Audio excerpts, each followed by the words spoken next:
Okay, तो आज से नया चैप्टर चालू करेंगे। फिजिक्स का दूसरा चैप्टर है human I and colourful world. ठीक है, बहुत छोटा चैप्टर है जिसमें थ्योरी वाला पार्ट ज़्यादा है, न्यूमेरिकल्स बिल्कुल नहीं है। ठीक है ना। पावर ऑफ लेंस का एक आध फॉर्मूला आ जाता है, वो भी पिछले ही चैप्टर से लिया होता है, P = 1/f। तो टेक्निकली इस चैप्टर में कोई फॉर्मूला नहीं है, लेकिन ये चैप्टर इसीलिए इतना ज़्यादा कह सकते हो स्कोरिंग है। ठीक है, इसका वेटेज भी उतना ही है जैसे बाकी चैप्टर्स का है, इससे भी अच्छे खासे क्वेश्चन आ जाते हैं। और दूसरा इजी चैप्टर है, अगर अच्छे से समझ लोगे सारी चीज़ें, ध्यान से सुन लोगे मुझे, तो तुम्हें बहुत आसान चैप्टर लगेगा। एक टॉपिक अपन आज कर लेते हैं, वो है ह्यूमन आई। ठीक है ना, कोशिश करेंगे आज पूरा टॉपिक हो जाए। तो ह्यूमन आई में ह्यूमन आई को समझने के लिए, मतलब आधा चैप्टर आपको पढ़ने के लिए पहले डायग्राम समझना पड़ेगा। बस इतना ही पार्ट है कि आप डायग्राम अच्छे से समझ जाओ, बाकी ये जो चीज़ें एक्स्ट्रा चीज़ें वो अपने आप हो जाएंगी। तो डायग्राम कुछ ऐसा होता है ह्यूमन आई का। अब ये कैसा डायग्राम है, मैं अगर ऐसे खड़ा हूँ, ठीक है ना, ऐसे खड़ा हूँ, इधर देख रहा हूँ, तो मेरी आँख जो है वो ऐसी दिखेगी। समझ में आ गया, साइड से ऐसी दिखेगी आई, सामने से नहीं दिखती। सामने से आपको पता होगा आई कुछ ऐसी दिखती है, ऐसी कुछ दिखती है। ठीक है, मैं यहाँ पर एक और डायग्राम बना दूंगा और मैं बताऊंगा इन दोनों डायग्राम का काम क्या है। हाँ,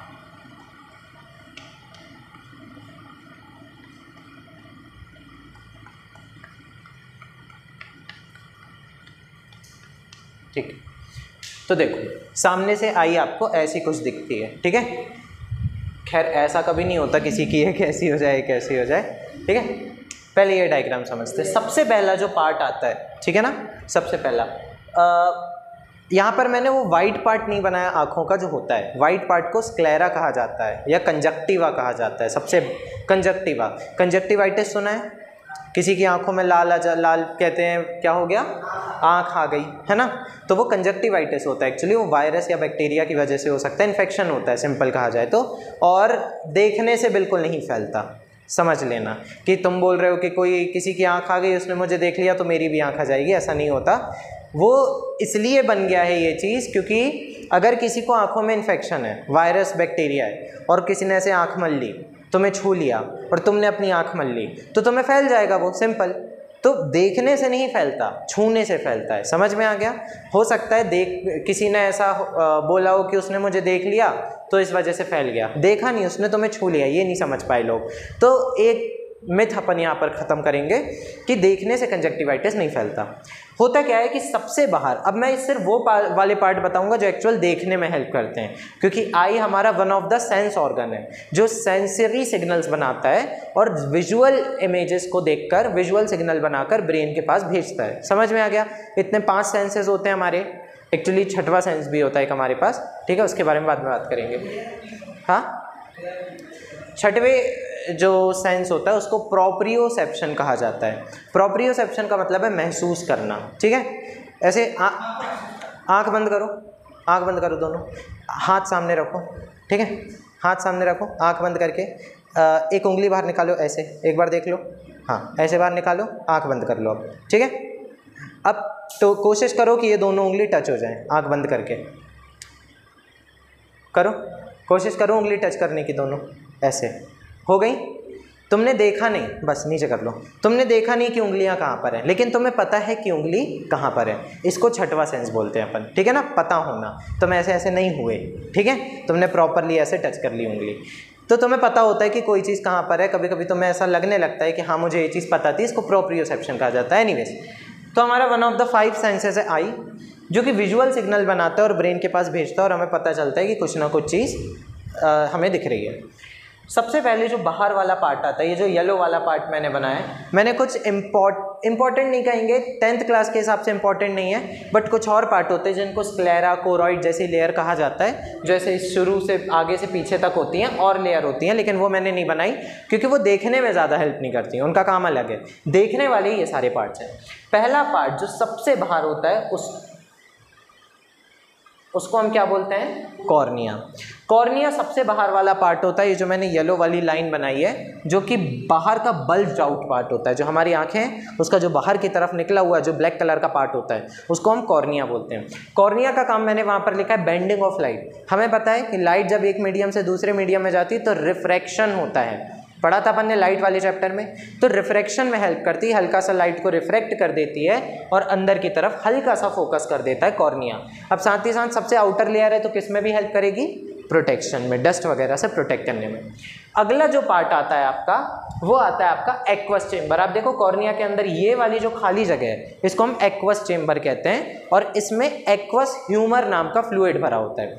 चेंबर का नाम क्या है, एक्वस चेंबर, फ्लूइड का नाम है एक्वस ह्यूमर और इसका काम है कुल मिला के शॉक एब्जॉर्ब करना। अब गलती से कोई पेन या किसी की उंगली तुम्हारे आँख में लग जाए तो थोड़ी ना आँख फूट जाएगी तुम्हारे, या फिर उंगली यहाँ कहीं अंदर तक पहुँच जाएगी। जो शॉक को एब्जॉर्ब करने वाला होता है हिस्सा वो होता है एक्वस चेंबर। फ्लूइड भरा है तो वो शॉक को एब्जॉर्ब कर लेगा, ठीक है। आँख में मत डालो पेन, अभी घुस जाएगा, ठीक है।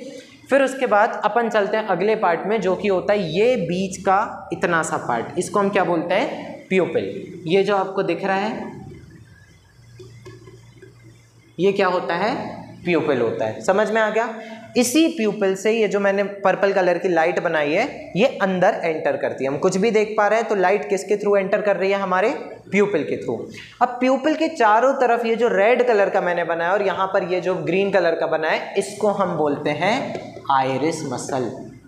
मसल है ये, ठीक है ना, मांसपेशी है, मूवमेंट करेगी मांसपेशी है। तो आइरिस मसल का एक बहुत सिंपल सा काम है तुम्हारे प्यूपिल के साइज को कंट्रोल करना।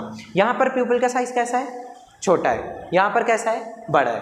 प्यूपिल का साइज कंट्रोल करना क्यों ज़रूरी है, जैसे तुम लोग कभी बहुत ज़्यादा धूप में से अचानक एक अंधेरे कमरे में चले जाते हो, क्या दिखता है तुरंत, कुछ नहीं दिखता है ना, अंधेरा अंधेरा सा दिखता है शुरू में, हाँ, लाइट में भी नहीं दिखता, ठीक है ना, क्योंकि बहुत तेज़ धूप थी। अब जब बहुत तेज़ धूप होती है तो आँख क्या चाहेगी, बहुत सारी लाइट आँखों में आए या कम लाइट आए, कम लाइट आए, वरना आँखें खराब हो जाएंगी। तो प्यूपिल छोटा हो जाता है। लेकिन जैसे ही तुम कम रोशनी में चले जाते हो तो प्यूपिल का साइज़ अभी भी कैसा है, छोटा है। तो धीरे धीरे प्यूपिल का साइज़ बढ़ता रहता है। समझ में आ गया। प्यूपिल का साइज़ बढ़ेगा इसलिए तुम्हें शुरुआत में कुछ नहीं दिखता। जैसे जैसे प्यूपिल का साइज़ बढ़ेगा वैसे वैसे दिखना शुरू होगा, लाइट अंदर जाना शुरू होगी। अब जब बिल्कुल ही अंधेरा हो जाता है तब तुम्हारा प्यूपिल का साइज़ बहुत बड़ा हो जाता है ताकि तुम्हें अच्छे से दिख सके, ठीक है ना। एक और मैंने याद करो पिछले ही चैप्टर में बताया था कि जो एड्रेनलिन हार्मोन होता है वो भी प्यूपिल के साइज़ को बड़ा कर देता है क्योंकि वो इमरजेंसी हार्मोन है। कुत्ता पीछे पड़ जाता है तो आंखें चौड़ी हो जाती हैं। आंखें चौड़ी क्यों होती हैं, ताकि ज़्यादा से ज़्यादा दिख जाए हमें, ताकि हम भाग सकें, है ना। तो प्यूपिल के साइज को कंट्रोल करने का काम कौन सी मसल करती है, आइरिस मसल। और यही आइरिस मसल है जो हमारी आंखों को कलर देती है। तुमने देखा होगा कि ऐसी आंखें तो ये वाला हिस्सा कलर्ड होता है, चाहे ब्राउन कलर का हो, चाहे डार्क ब्राउन हो, चाहे ब्लैक हो, किसी किसी का ब्लू हो जाता है, ठीक है ना, किसी किसी का ग्रीन हो जाता है, ठीक है। तो जानवरों में भी जो कलर होता है आई का वो आइरिस मसल के कारण होता है, ठीक है। नाउ अब आइरिस हो गई। आइरिस के बाद हमारा आता है क्या, लेंस। अब लेंस कौन सा दिख रहा है, कॉन्वेक्स या कॉनकेव, कॉन्वेक्स लेंस है। कॉन्वेक्स लेंस है तो लाइट को कन्वर्ज करता है, फोकस करता है एक जगह पर। तो हमारा जो कन्वर्जिंग लेंस है ये नेचुरल लेंस है जो लाइट को फोकस करेगा कहाँ पर, हमारे रेटिना पर। समझ में आ गया। अब इस लेंस से जुड़ी हुई तुम्हें ये ग्रीन कलर की दो और मसल्स दिख रही होंगी जिनको हम क्या बोलते हैं, सिलियरी मसल्स। सिलियरी मसल्स का काम है तुम्हारे लेंस को एक तो पकड़ के रखना, ठीक है ना, क्योंकि अब तुम इधर उधर देख रहे हो, तुम अपनी आंखें मटका रहे हो, है ना, आई बॉल को घुमा रहे हो, तो ऐसा थोड़ी लेंस वहीं का वहीं रह जाए और आंखें चली जाएं, ठीक है ना। एक तो उनको पकड़ने का काम करेगा। दूसरा सिलियरी मसल्स का एक बहुत इंपॉर्टेंट काम है अकोमोडेशन करना। अकोमोडेशन का मतलब है फोकल लेंथ को एडजस्ट करना। वो अभी हम देखेंगे क्या होता है, ठीक है ना। अभी इतना समझो कि सिलियरी मसल का काम है control thickness of lens, lens को पकड़ के रखना और उसकी थिकनेस को कंट्रोल करना। कभी मोटा हो जाएगा, कभी पतला हो जाएगा, मोटा हो जाएगा, पतला हो जाएगा, ठीक है ना, उसको भी कंट्रोल करता है। फिर उसके बाद आता है हमारा एक और चेंबर। जैसे यहाँ पर एक्वस चेंबर था, यहाँ पर कौन सा चेंबर है, विट्रस चेंबर। और विट्रस चेंबर में भी फ्लूइड भरा होता है। एक्वस चेंबर के फ्लूइड को हम बोलते थे एक्वस ह्यूमर, तो विट्रस चेंबर के फ्लूइड को क्या बोलेंगे, विट्रस ह्यूमर, ठीक है ना। विट्रस ह्यूमर फ्लूइड का काम है आई बॉल को बॉल जैसे शेप में रखना। समझ में आया। उसमें लिक्विड भरा होता है, ट्रांसपेरेंट लिक्विड, ऑब्वियसली ट्रांसपेरेंट होगा क्योंकि तुम देख पा रहे हो सारी चीज़ें। तो ये जो फ्लूइड होता है ये काम करता है तुम्हारे आई बॉल को बॉल के शेप में रखना। कम या ज़्यादा हो जाए ना तो आई में प्रेशर आ जाता है, प्रेशर फ्लक्चुएट हो जाता है, हाई प्रेशर या लो प्रेशर, जिससे कई बीमारियां भी हो जाती हैं। ठीक है, एक बीमारी को हम बोलते हैं ग्लूकोमा। ग्लूकोमा नाम की बीमारी में इसी विट्रस चेम्बर में कुछ ना कुछ गड़बड़ हो जाती है, इसका प्रेशर बहुत ज़्यादा हाई हो जाता है आँखों का, जिसकी वजह से जो यहाँ पर एक ऑप्टिक नर्व होती है वो डैमेज हो जाती है और दिखना बंद हो जाता है। आदमी अंधा हो सकता है ग्लूकोमा की वजह से, उसको और मैं समझाऊंगा बाद में। विट्रस चेम्बर के बाद ये जो रेड कलर की पूरी परत दिख रही है आपको, लेयर दिख रही है, इसको हम क्या बोलते हैं? Retina, most important part. ठीक है, जैसे किसी प्रोजेक्टर में आप देखते हो स्क्रीन लगी होती है, वहाँ पर इमेज आती है, वैसे ही हमारी आंखों में जो इमेज बनती है वो इस पर्दे पे बनती है, जिसको हम क्या बोलते हैं? रेटिना। रेटिना में कुछ सेल्स होते हैं या हम कह सकते हैं नर्व्स होते हैं, न्यूरॉन्स होते हैं, जो भी इमेज आ रही है उसको एक्सेप्ट करके इमेज बना के, वैसे तो मैं जो बोल रहा हूँ इमेज बनती है, यहाँ इमेज बनती नहीं है एक्चुअली। इमेज कहाँ बनती है? आपके ब्रेन में। ये तो बस सिग्नल को रिसेप्ट करके, ये रिसेप्टर है कुल मिला के, ये समझो। रेटिना में बहुत सारे क्या लगे हुए हैं? रिसेप्टर, जैसे हाथों में रिसेप्टर हैं। ठीक है, तो वो रिसेप्टर्स जो हैं वो इमेज को पकड़ के ऑप्टिक नर्व के थ्रू कहाँ भेज देंगे? ब्रेन में। समझ में आ गया? ऑप्टिक नर्व जो है, ऑप्टिक यानी आई, नर्व यानी न्यूरॉन, कहाँ भेज देगा उसको? ब्रेन में। तो ब्रेन उसको क्या बना देगा? इमेज के फॉर्म में बना देगा। अब ये जो इमेज बनती है यहाँ पर रेटिना में, ये उल्टी इमेज आती है। तुम्हें पता है कि कॉन्वेक्स लेंस के पीछे अपन जो इमेज बनाते हैं वो इन्वर्टेड बनाते हैं, लेकिन जब इमेज ब्रेन तक जाती है तो वो ब्रेन में कैसी हो जाती है? सीधी हो जाती है। अब मैं तुमको देख रहा हूँ, तुम मुझे उल्टे थोड़ी दिख रहे हो, सीधे दिख रहे हो, क्योंकि ब्रेन मुझे वो सीधा दिखा रहा है। समझ में आ गया ना? अब एक हिस्सा आप यहाँ पर देख लो जो मैंने यहाँ मेंशन नहीं किया। एक हिस्सा है यहाँ पर जिसको हम बोलते हैं ब्लाइंड स्पॉट, इसको ऑप्टिक डिस्क भी कहा जाता है। ब्लाइंड स्पॉट वो रीजन है जहाँ पर रेटिना होता है या नहीं हो रहा। देखो रेटिना ही नहीं है वहाँ पे, क्योंकि वहाँ से क्या निकली हुई है? ऑप्टिक नर्व निकली हुई है। तो वहाँ पर रेटिना नहीं है तो वहाँ पर क्या इमेज बनेगी? नहीं। या फिर कहेंगे कि यहाँ वहाँ रिसेप्टर होंगे, इमेज को लेने वाले नहीं होंगे, इसलिए इसको ब्लाइंड स्पॉट कहा जाता है। ठीक है, नाउ तो ये सारे पॉइंट्स आई थिंक क्लियर हो गए, है ना? कॉर्निया समझ आ गया, फिर एक्वस ह्यूमर समझ आ गया, फिर प्यूपिल समझ आ गया, ये बीच में होता है। ठीक है ना, लाइट जाती है। आइरिस समझ आ गया, प्यूपिल को कंट्रोल करने वाला। लेंस समझ में आ गया, कॉन्वेक्स लेंस होता है, कन्वर्ज करता है। सिलियरी मसल्स समझ में आ गई, जो इसकी थिकनेस को मेंटेन करती हैं लेंस के। विट्रस चेम्बर समझ में आ गया, विट्रस ह्यूमर भरा होता है, आई बॉल के शेप को मेंटेन करता है। रेटिना समझ में आ गया, ठीक है ना, जहाँ इमेज बनती है। ऑप्टिक नर्व समझ में आ गई, जो ब्रेन तक सिग्नल लेके जाती है। क्लियर हो गया? अगर तुम्हें इतना आता है तो तुमसे आई का डायग्राम और आई के बारे में पूरा पता है। नाउ अब हम आते हैं इस वाले पार्ट में, पावर ऑफ अकोमोडेशन। अकोमोडेशन का मतलब है अपने आई के फोकल लेंथ को एडजस्ट करना है, फोकस को एडजस्ट करना। अब मेरे साथ एक चीज़ करो, अपने सामने एक पेन रखो, बिल्कुल पास में पेन रखो, आंखों के बिल्कुल पास में। जैसे ही तुम इस पेन को देख रहे हो, तुम देख रहे हो कि ये बस पूरा फोकस में, बाकी सब ब्लर हो गया पीछे का। देख पा रहे हो ऐसा? ठीक है ना? और जैसे ही तुम इसको हटाओगे, ठीक है ना, तो वापस से पीछे की चीज़ें क्या दिखने लगेंगी? साफ। वो तुम पागल हो थोड़े से, ठीक है? अब क्या करो, वो तुमने क्या किया, अपनी आई के फोकस को चेंज किया है। तुम चाहो तो इसको फोकस कर सकते हो, चाहो तो पीछे देखो तो ये वाला क्या हो जाएगा? आउट ऑफ फोकस हो जाएगा और पीछे की चीज़ें दिखने लगेंगी। एक और बात, अब तुम ध्यान से इसको देखो, इसको फोकस में रखो पेन को, और धीरे धीरे इसको पीछे लाते जाओ। जैसे ही तुम इसको पीछे ले जाओगे, अब सारी चीज़ें, यानी पेन भी तुम्हारा और पीछे की चीज़ें सब नॉर्मल में आ जाएंगी, क्योंकि तुम्हारी आंखों का एक नियर पॉइंट होता है। नियर पॉइंट का मतलब है उससे नीचे अगर तुम जाओगे ना तो पीछे की चीज़ें ब्लर हो जाएंगी, फिर तुम्हारा फोकल लेंथ चेंज हो जाएगा, और वो होता है 25 सेंटीमीटर। यानी तुम्हारी आंखें क्लियरली किसी भी चीज़ को कितने सेंटीमीटर तक देख सकती हैं? 25 सेंटीमीटर। अब जैसे मैं देख रहा हूँ नॉर्मल, जैसे ही मैं एकदम से आंखों के सामने ये पेन ले आऊँगा तो मुझे कैसा दिखेगा? ब्लर दिखेगा, ठीक है ना? एकदम से ले आओगे अगर तो ब्लर दिखेगा।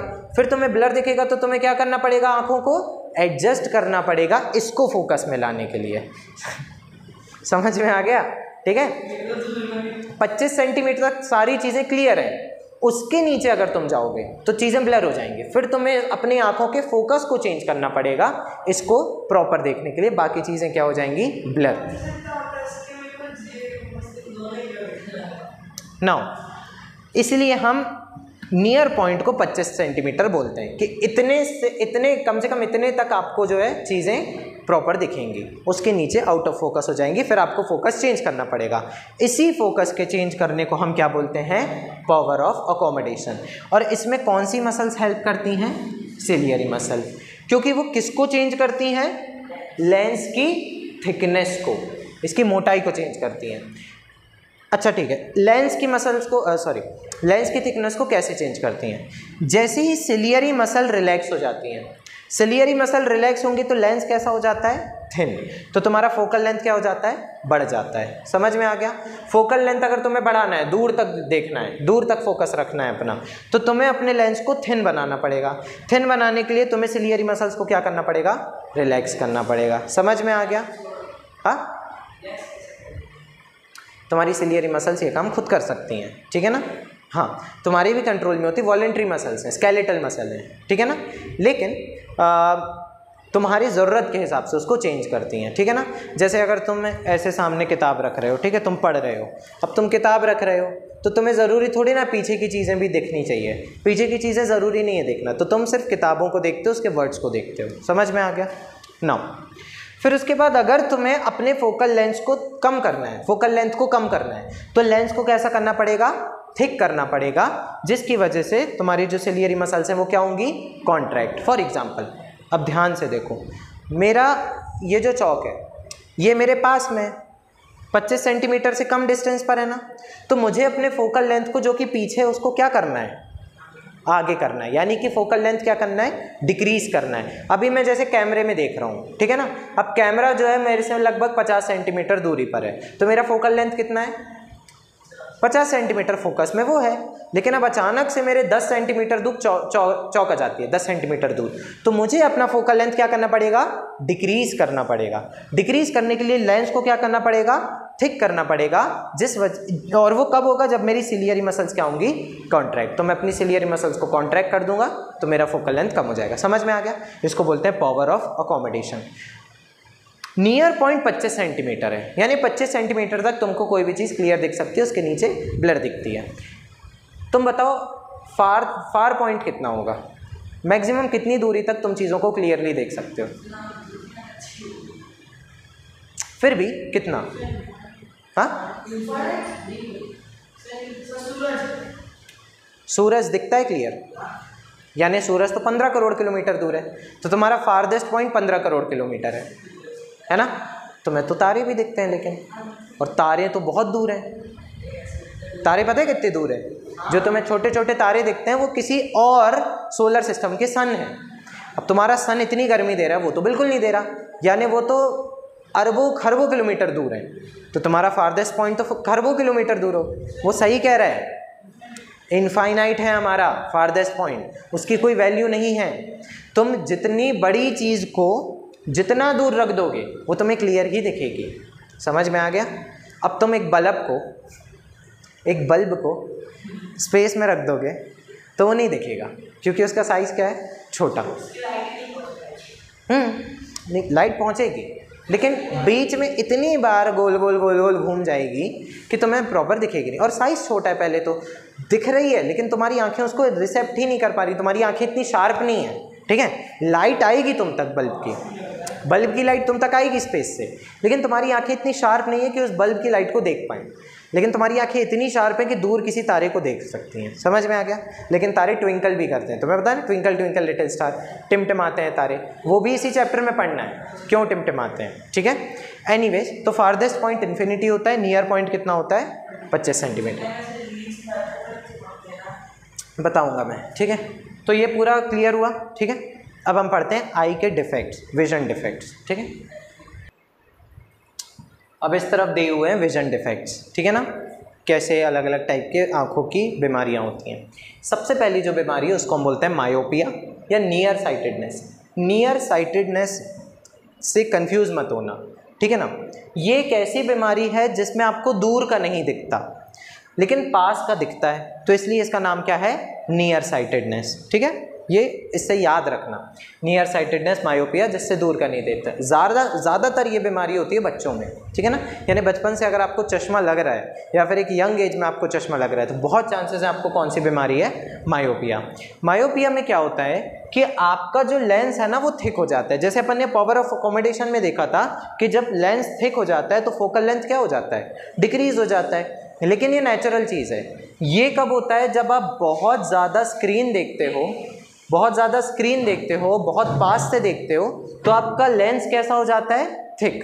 ठीक है ना, लेंस थिक हो जाता है तो आपका फोकल लेंथ क्या हो जाता है, डिक्रीज। अब फोकल लेंथ डिक्रीज हुआ तो लाइट जो है वो कन्वर्ज थोड़ा सा पहले हो जाएगी, होनी कहाँ चाहिए उसको, रेटिना पर, लेकिन रेटिना के सामने। इमेज कहाँ बनेगी, इन फ्रंट ऑफ रेटिना, तो ब्लर इमेज बनेगी, दूर की इमेज आपको अच्छे से नहीं दिखेगी। ठीक है ना, इसको ठीक करने के लिए हम कौन सा लेंस यूज़ करते हैं, कॉनकेव लेंस, जो आपके फोकल लेंथ को थोड़ा सा पीछे भेज देता है। समझ में आ गया, डाइवर्जिंग लेंस यूज़ करते हैं ताकि और थोड़ा सा पीछे की तरफ लाइट कन्वर्ज हो जाए।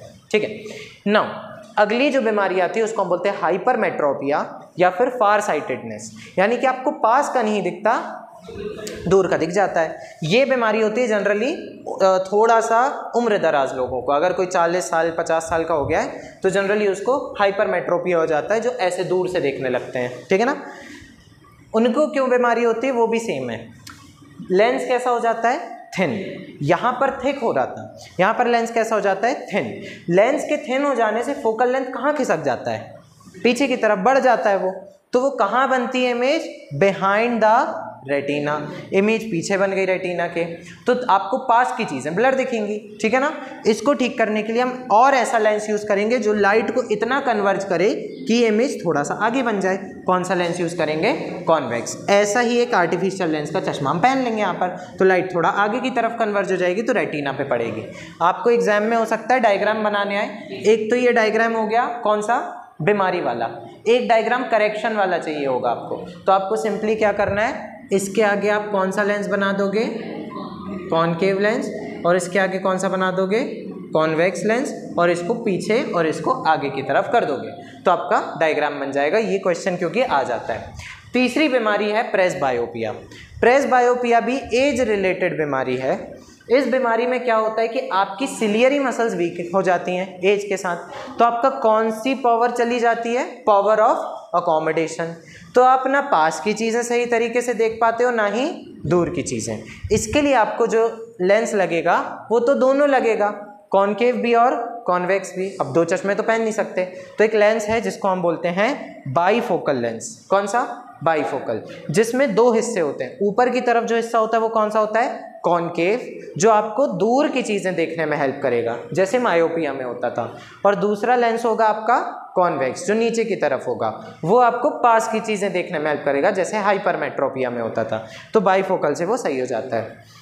एक बीमारी है कैटरेक्ट। कैटरेक्ट को हिंदी में मोतियाबिंद कहा जाता है। मोतियाबिंद भी ज़्यादातर कैसे लोगों में होता है, उम्र दराज लोगों में, ओल्ड एज वाले पीपल में। उनमें क्या होता है कि उनका जो नेचुरल लेंस होता है ना, वो नेचुरल लेंस जो है वो ख़राब हो जाता है, फॉगी हो जाता है या क्लाउडी हो जाता है, वाइट कलर के उसमें स्पॉट्स आ जाते हैं। तो उसके कारण क्या होता है, ब्लर हो जाती हैं इमेजेस। ठीक है, इमेज सही से, लाइट सही से आ नहीं पाती आँख में। इसको ठीक करने के लिए क्या होता है कि आपके नेचुरल लेंस को तोड़ दिया जाता है। ठीक है ना, हाँ, तोड़कर उसको बाहर निकाल लिया जाता है और एक आर्टिफिशियल लेंस उसकी जगह डाल दिया जाता है। बहुत सिंपल ऑपरेशन होता है, 15 मिनट का ऑपरेशन है, 5 से 10 हज़ार रुपये लगते हैं और फट से ऑपरेशन हो जाता है और सही हो जाता है आपका कैटरेक्ट। ठीक है, तो इसको सही करने के लिए आर्टिफिशियल लेंस लगता है। ठीक है, तो ये चार बीमारी मैंने आपको बताई। एक और मैंने ग्लूकोमा आपको बताया था।